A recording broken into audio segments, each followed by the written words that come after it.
साथियों, आपको पता ही है, गणित एक ऐसा विषय होता है जिससे बहुत सारे बच्चों को डर लगता है। लेकिन आज की इस वीडियो में गणित के डर को खत्म कर देंगे, खास करके उन बच्चों के लिए जो 17 फरवरी को एग्जाम देने वाले हैं। 17 फरवरी यानी कि आज से 2 दिन बाद एग्जाम देंगे और 17 फरवरी को वो गणित का एग्जाम देंगे, जिसमें आपको हम सुपर ट्रिक्स की मदद से आपको 100 में 100 कैसे लाएंगे, ये तरीका हम आपको बताएंगे। तो यह वीडियो सफलता का मूल मंत्र साबित होने वाला है, क्योंकि एक ऐसा ये वीडियो है जिसमें ये छोटे से वीडियो में आपके लिए समझ लीजिए कि आपके साल भर जिन्होंने मेहनत किया होगा उनके लिए तो और बेहतर है, लेकिन जिन्होंने साल भर कोताही बढ़ती होगी, पूरी ढंग से तैयारी नहीं किया होगा, चाहे कोरोना की वजह से वो सही से क्लास नहीं कर पाए हों या किसी अन्य वजह से वो सही ढंग से उनकी तैयारी पूरी मैथमेटिक्स का नहीं हो पाया होगा, तो उनके लिए यह वीडियो काफ़ी हेल्पफुल साबित होने वाला है। 100 में 100 कैसे मार्क्स लाए गणित में कम समय में, सिर्फ एक वीडियो में आपको हम वो तरीका बताएंगे, वो तरकीब बताएंगे जिससे आप जो है सो 100 में 100 ला सकते हैं। ठीक है, तो चलिए हम दोस्तों वीडियो को शुरू करते हैं। सबसे पहले वीडियो को लाइक कर दीजिए और अगर हमारे चैनल पर नए हैं तो चैनल को सब्सक्राइब अवश्य कर लीजिए। तो देखिए हम शुरू करते हैं। देखिए ये आपका आज का जो वीडियो है वो बिहार बोर्ड मैट्रिक एग्जाम 2022 को लेकर के है। ठीक है, तो बिहार बोर्ड मैट्रिक एग्जाम 2022 को लेकर के है और इसमें 100 में 100 लाने के लिए क्या सब पढ़ करके परीक्षा देने जाएं, इस पर चर्चा करेंगे। किस चीज़ की तैयारी किस तरह से करें, किस टॉपिक को कैसे पढ़ करके जाएं, मात्र एक दिन में कितना रिवीजन करें कि आप जो है सो अधिकांश मार्क्स उठा पाएं। अब देखिए मैथमेटिक्स की अभी हम बात कर रहे हैं, ओनली फॉर मैथमेटिक्स की बात करेंगे साथियों। देखिए सबसे पहला काम आपको करना, फार्मूला का रिवीजन करना है। प्रत्येक फार्मूला को क्या करना है, रिवीजन करना है। अभी हम इस वीडियो में प्रत्येक फार्मूला का पहले रिवीजन कराएंगे, उसके बाद फार्मूला बेस्ड क्वेश्चन करवाएंगे। ठीक है, तो प्रत्येक फार्मूला का रिवीजन करना सबसे बड़ी बात होती है, क्योंकि आपको पता है 50 ऑब्जेक्टिव क्वेश्चंस पूछे जाएंगे। अब 50 में 100 ऑब्जेक्टिव क्वेश्चन पूछे जाएंगे, जिसमें 50 को आपको जवाब देना है। अब 50 क्वेश्चन ऑब्जेक्टिव यानी 50% मार्क्स ऑब्जेक्टिव में आएंगे और ऑब्जेक्टिव के जितने भी प्रश्न होते हैं वो पूरी तरीके से फार्मूला पर होते हैं, फार्मूला बेस्ड क्वेश्चंस होते हैं। ठीक है, तो चलिए हम शुरू करते हैं। आपको एक एक चैप्टर वाइज जो है सो पूरी तरीके से फार्मूला का रिवीजन कराएंगे, उसके बाद जो है सो आपको फार्मूला बेस्ड क्वेश्चन करवाएंगे। ठीक है, और 5 नंबर में क्या क्या क्वेश्चन पूछा जाएगा 5 मार्क्स में, आपको पता है कि 4 क्वेश्चन 5 मार्क्स में पूछे जाते हैं। ठीक है, तो वो 4 क्वेश्चन कौन कौन से होंगे उसके बारे में भी आपको हम बताएंगे। ठीक है, तो चलिए आगे बढ़ते हैं। साथियों आपको पता ही है, देखिए हम एक एक चैप्टर वाइज शुरू करेंगे, जिसमें सबसे पहले हम बात कर लेते हैं। देखिए पहला टॉपिक से प्रश्न कहाँ से रहता है, आपको एक प्रश्न परिमेय और अपरिमेय से अवश्य रहेगा, परिमेय या अपरिमेय से। ठीक है, अब देखिए परिमेय और अपरिमेय में जैसे आपको प्रश्न पूछेगा पाई कैसी संख्या है, तो पाई साथियों अपरिमेय संख्या है। ठीक है, अब एक पूछा जाता है अपरिमेय में, जैसे रूट में दे दिया 3 कैसी संख्या है, तो अपरिमेय संख्या है। जो जिस संख्या को रूट से बाहर नहीं निकाला जा सकता है वो अपरिमेय हो जाता है, तो एक परिमेय अपरिमेय से रहेगा। दूसरा रहेगा आपको नंबर 2 शांत अशांत से रहेगा। ठीक है, शांत और अशांत से रहेगा। अब देखिए शांत अशांत से क्या पूछा जाता है प्रश्न, शांत से प्रश्न पूछा जाता है, शांत का मतलब होता है हम p/q के रूप में लिखते हैं परिमेय संख्या को, और q जो होना चाहिए 2 और 5 के रूप में होना चाहिए, यानी 2 की पावर m इंटू 5 की पावर n के रूप में यदि रहेगा, यानी हम ऐसा सीधे साधारण शब्द में कह सकते हैं कि जो नीचे वाला संख्या रहेगा, जो हर संख्या रहेगा, उसका जब गुणनखंडन करेंगे तो उसमें सिर्फ और सिर्फ 2 या 5 बचना चाहिए। अगर ऊपर कोई अंक है उसको उससे नीचे वाले से काट करके पहले देख लेंगे, और यदि 2 और 5 बचता है तो शांत है, और 2 और 5 नहीं बचता है तो अशांत है। ये दूसरा हुआ। तीसरा आपको एक प्रश्न पूछता है एलसीएम गुने एचसीएफ बराबर होता है पहली संख्या गुने दूसरी संख्या। ठीक है, इस पर भी एक प्रश्न पूछे जाते हैं, फर्स्ट संख्या गुने सेकंड संख्या बराबर एलसीएम गुने एचसीएफ, तो इस पर भी प्रश्न आएंगे। तीसरी हम आगे बढ़ते देखिए तो द्विघात समीकरण, वो पहला चैप्टर वास्तविक संख्या से हो गया। अब हम बात कर लेते हैं, यहाँ पर देख लीजिए, तो ये है आपको द्विघात समीकरण। तो द्विघात समीकरण से प्रश्न पूछे जाते हैं मूलों का योग बराबर क्या होता है, alpha plus beta minus B बट्टा ए होता है, और अल्फा इंटू बीटा सी बट्टा ए होता है। मान लीजिए कोई समीकरण दे दिया 2x² माइनस 7x प्लस 5 बराबर 0 दिया हुआ है, तो आपका ये हो गया ए, ये हो गया बी और ये हो गया सी। तो अल्फा प्लस बीटा और माइनस बी बट्टा ए, तो माइनस बी की जगह हो जाएगा माइनस इंटू माइनस 7 7, अब बट्टे हो जाएगा 2, तो कुल मिलाकर के 7/2 हो जाएगा, ये हो जाएगा। ठीक है, यानी ए हमारा 2 है, बी हमारा क्या है 7 है और सी हमारा 5 है। एक्स को छोड़ दिया जाता है, चर को छोड़ करके बाकी को लिया जाता है। ठीक है, अगर इसी में रहता अल्फा इंटू बीटा क्या होता c/a, जैसे था 2x² माइनस 7x और प्लस 5 था, तो हमारा a हो गया 2, b हो गया -7 और c हो गया 5, c/a 1 मतलब हो गया यानी कि 5/2 हो जाता है, ये हमारा आंसर होता है। ठीक है, चलिए ये था आपको द्विघात में, लेकिन कभी कभी त्रिघात से भी प्रश्न पूछ देता है। देखिए त्रिघात से ऑब्जेक्टिव, चूंकि ऑब्जेक्टिव है तो उसमें त्रिघात मतलब हुआ 3 गो, ये जैसे मान लीजिए कि 7x² दे दिया प्लस मान लीजिए आपको 7x³ दे दिया, 5x² दे दिया, माइनस मान लीजिए 8x दे दिया, अब प्लस 10 दे दिया, इस तरह से। ठीक है, तो आपको a बराबर कितना हो गया, ये a हो गया 7, a बराबर, ये हो गया आपको 5 हो गया, b बराबर 5, ये हो गया c बराबर -8 हो गया, c बराबर, और d बराबर हो गया आपका कितना 10। तो मूलों का योग यानी alpha plus beta plus gamma जो होता है -b/a, तो -5/a यानी 7 हो जाएगा। ठीक है, इस तरह से आप देख सकते हैं ये सूत्र। तो फार्मूला आपको याद रखने हैं, पहला काम क्या करना है, एकदम फार्मूला फटाफट हम सारे फार्मूला का रिवीजन करवाएंगे पूरे चैप्टर का, इसलिए इत्मीनान से वीडियो को जरूर देख करके जाइए। ठीक है, चलिए अब हम बात करते हैं दो चर वाले रैखिक समीकरण। साथियों दो चर वाले रैखिक समीकरण में जैसे मान लीजिए कि ऐसे रहता है 2x + 3y + 5 = 0, इस तरह से रहता है। दूसरा कोई मान लीजिए तो 7x + 6y + 9 = 0, इस तरह से कोई दे दिया। ठीक है, इस तरह से दे दिया, तो इस तरह का दो समीकरण दिया रहेगा, तो हमारा ये हो गया a1, ये हो गया हमारा a1 b1 और ये हो गया हमारा c1।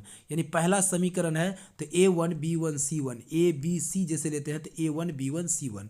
दूसरा समीकरण हमारा ये रहा है तो ये हो जाएगा इसमें a2 b2 और c2। ठीक है, अब इसको देखिए, जब a1/a2 not equal to b1/b2, जैसे 2/7 हो गया, यहाँ पर है 2/7, या 3/6 मान लीजिए, तो ये हो गया 2/7, एक हो गया 3/6। क्या ये दोनों बराबर हो सकता है, ये दोनों बराबर हो सकता है, बिल्कुल नहीं बराबर होगा। इसको काटिएगा तो 1/2 के बराबर हो जाएगा, और बराबर नहीं है तो ये प्रथम स्थिति हो जाएगी। ठीक है, यही ध्यान रखना बस, जब बराबर ना हो a1/a2 जब और a1/a2 जब नॉट इक्वल टू हो b1/b2 के, तो इसको कहते हैं अद्वितीय हल। क्या कहते हैं, अद्वितीय हल होता है, और जो अद्वितीय हल होता है वो संगत भी होता है। ठीक है, तो इसको ध्यान में रखिएगा, अद्वितीय हल क्या होता है, संगत होता है। अब देखिए पहला दोनों बराबर हो जाता और c1/c2 नहीं बराबर होता, तो ये क्या हो जाता, इसका होता यानी कि कोई हल नहीं होता। ठीक है, और असंगत हो जाता, कोई हल नहीं, इसको कहते हैं कोई हल नहीं, कोई हल नहीं होता इसमें। ठीक है, जब तीनों बराबर हो जाएगा तो ये अनेक हल हो जाएंगे, ये क्या हो जाएंगे, अनेक हल। तो ध्यान रखिएगा, जब a1/a2 बराबर b1/b2 बराबर c1/c2 हो, तीनों बराबर हो तो अनेक हल, जब पहला बराबर नहीं हो तो क्या हो जाएगा, अद्वितीय हल, और पहला बराबर दूसरे बराबर ना हो तो क्या हो जाएगा आपका, तो याद रखना है कोई हल नहीं होगा। ठीक है, चलिए आगे बढ़ते हैं, हम अगले प्राव में बढ़ते हैं, अगले टॉपिक पर बढ़ते हैं। देखिए अगला जो टॉपिक है आपका वो द्विघात समीकरण से है, द्विघात समीकरण। ठीक है, कहाँ से, द्विघात समीकरण। द्विघात समीकरण में देखिए होता है कि पहले d निकालना सीखिए, d बराबर होता है b² - 4ac। ठीक है, d बराबर क्या होता है, b² - 4ac। अब d कहाँ से निकलेगा, जैसे मान लीजिए कि कोई समीकरण दिया 7x² प्लस मान लीजिए कि 9x प्लस दे दिया 2 = 0। ठीक है, इस तरह कोई समीकरण दे दिया, तो यहाँ पर देख लीजिए इसमें d जो निकालना है, ये हमारा a बराबर कितना है 7, b बराबर हो रहा है कितना है 9, और c बराबर हो रहा है कितना है, वो है 2। तो ए बी सी अगर हमको मालूम है तो डी निकालने के लिए b² - 4ac, b मतलब यहाँ पर 9 के स्क्वायर 9 81, माइनस हो जाएगा 4 × 7 × 2 4ac, तो 4 7 28, 28 दूनी कितना हो जाएगा 56, 9 9 81, यहाँ हो जाएगा 81, अब माइनस हो जाएगा 56, घटा करके देख लीजिएगा जितना आएगा, कितना आ जाएगा, 11 में 6 गया 5, 7 में 5 गया 2, 25 आ जाएगा, कितना आ जाएगा 25। ठीक है, तो डी निकल गया, तो डी को हम कहते हैं विविक्तर या विवेचक। डी को क्या कहते हैं, डी कहते हैं विविक्तर या विवेचक, विविक्तर या क्या कहते हैं, विवेचक, याद रखिएगा। ठीक है, विवेचक। ठीक है, अब देखिए बात करते हैं, d का मान 3 तरह का आ सकता है, या तो d के बराबर 0 आ सकता है, या तो जो d का मान आएगा वो 0 से बड़ा आएगा, या तो d का मान आएगा 0 से छोटा आएगा। ठीक है, ये 3 कंडीशन याद रखने हैं। जब बराबर हो जाएगा तो इसको कहते हैं मूल बराबर और समान। मूल क्या होता है, बराबर, बराबर और समान इसको कहते हैं। ठीक है, समान कहते हैं, समान। मूल क्या है, बराबर है और समान है। लेकिन डी का मान जब बराबर से 0 से बड़ा हो जाता है तो मूल क्या हो जाता है पता है, मूल वास्तविक और समान हो, वास्तविक और क्या हो जाएगा, समान हो जाएगा, यानी वास्तविक और सॉरी असमान हो जाएगा। ठीक है, याद रखिएगा, वास्तविक और असमान हो जाएगा। ठीक है, असमान हो जाएगा, डी का मान 0 से बराबर। और जब डी का मान 0 से छोटा हो जाएगा तो ये वास्तविक नहीं होता है। डी का मान, जब ये डी का मान निकालेगा ना, यहाँ पर जैसे निकाले थे हम डी बराबर बी स्क्वायर माइनस 4ac, अगर 0 से छोटा मतलब माइनस में चल गया, -1 -2 -3 माइनस में चला गया, ठीक है, तो वो वास्तविक नहीं होता है। तो इतनी बात तो आपको, इतनी बात जरूर याद रखिएगा, वही बातें यहाँ पर आगे दी गई है। ठीक है, चलिए यही दिया हुआ, डी का मान 0 अगर हो गया तो ये।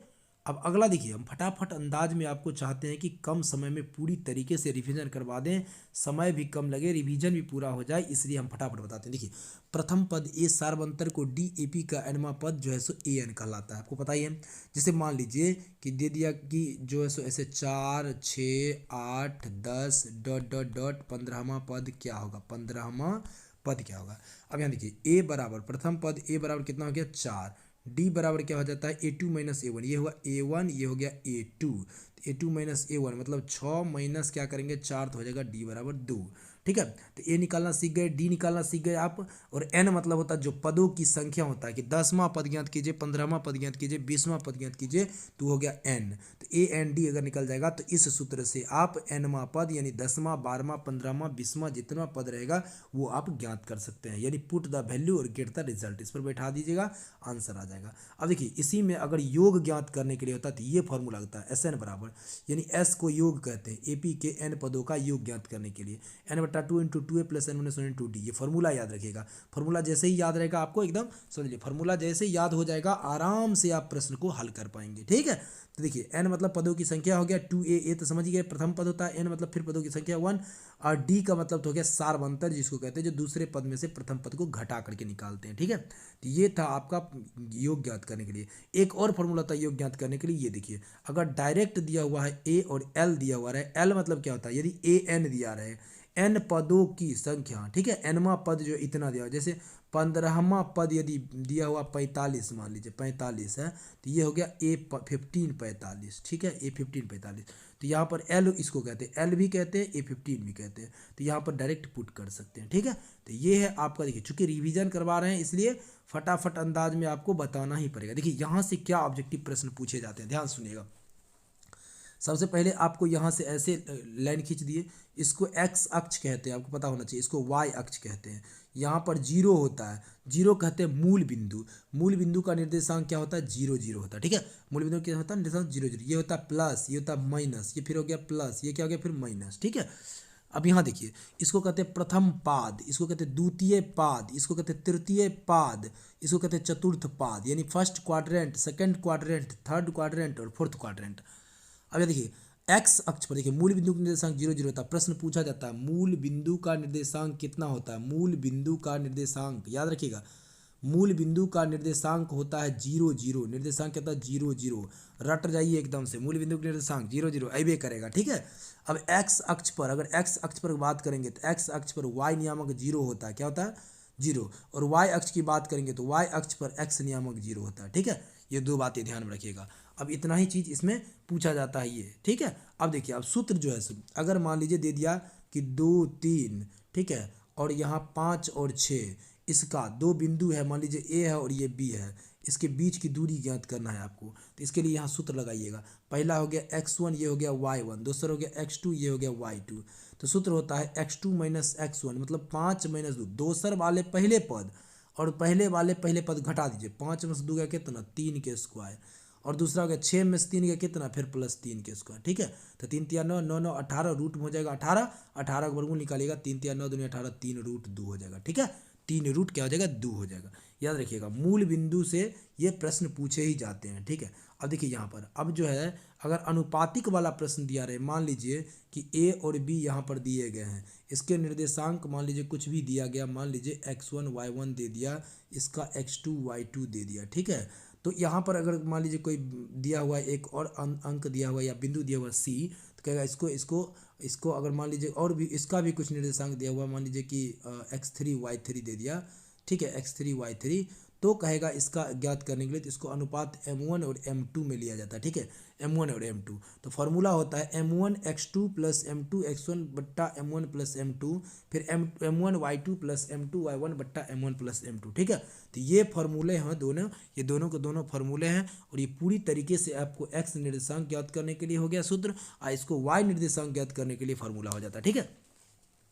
अगर यहाँ पर m1 m2 दिया रहेगा तो डायरेक्ट इस पर लगाएंगे, नहीं दिया रहेगा x निर्देशांक y निर्देशांक ज्ञात करना होगा तो भी इसी फॉर्मूला से आप ज्ञात कर सकते हो आसानी से। और देखिए मध्य बिंदु का निर्देशांक, मान लीजिए मध्य बिंदु का मतलब क्या हुआ, जैसे यहाँ ये दो बिंदु दिए गए हैं, ठीक है। अब इसका मध्य बिंदु यहाँ पर है, इसका निर्देशांक ज्ञात करना, तो इसका मान लीजिए कि अगर मान लीजिए 2 और 3 दिया हुआ है, और इसका मान लीजिए 4 और 5 दिया हुआ, ठीक है, 4 5, तो इसका निर्देशांक कितना होगा, यानी इसके पहले और इसके पहले के जोड़ को 2 से भाग दीजिए, तो ये 4 प्लस 2 6, 6 बट्टा 2 करिएगा तो कितना हो जाएगा 3, ठीक है। अब यहाँ देखिए 3 और 5 कितना होता है 8, 8 बट्टा 2 कर दीजिएगा तो कितना हो जाएगा 4। समझ में आ गया, मध्य बिंदु निर्देशांक निकालना, x1 प्लस x2 बट्टे 2, y1 प्लस y2 बट्टे 2, एकदम आराम से निकाल सकते हैं। अब देखिए यहाँ पर एक त्रिभुज के क्षेत्रफल के लिए फॉर्मूला आता है इस तरह से, ठीक है। ये त्रिभुज है, निर्देशांक ज्यामिति में भी त्रिभुज का क्षेत्रफल ज्ञात किया जाता है।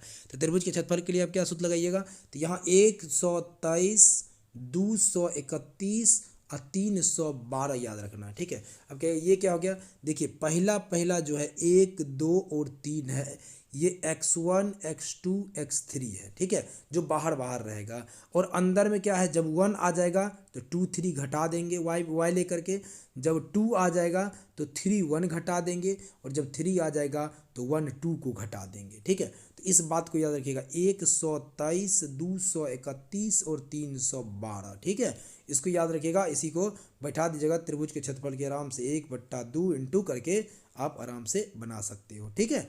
चलिए याद कर लीजिएगा, याद नहीं है तो स्क्रीनशॉट जरूर लेकर के 1 2 बार पढ़ लीजिए। आइए त्रिकोणमिति की जरा बात कर लेते हैं। त्रिकोणमिति में देखिए साइन ए बराबर, यहाँ पर अगर एक समकोण त्रिभुज बना दिया जाए इस तरह से, मान लीजिए इस तरह समकोण त्रिभुज, और यहाँ ए हो, यहाँ बी हो और यहाँ सी हो मान लीजिए, ठीक है, या यहाँ पर ए लिया जाए, ऊपर सी ले लेते हैं, ठीक है, ऊपर सी, ऊपर क्या लेते हैं सी ले लेते हैं ऊपर, ठीक से ध्यान दीजिएगा, ऊपर क्या लेते हैं सी।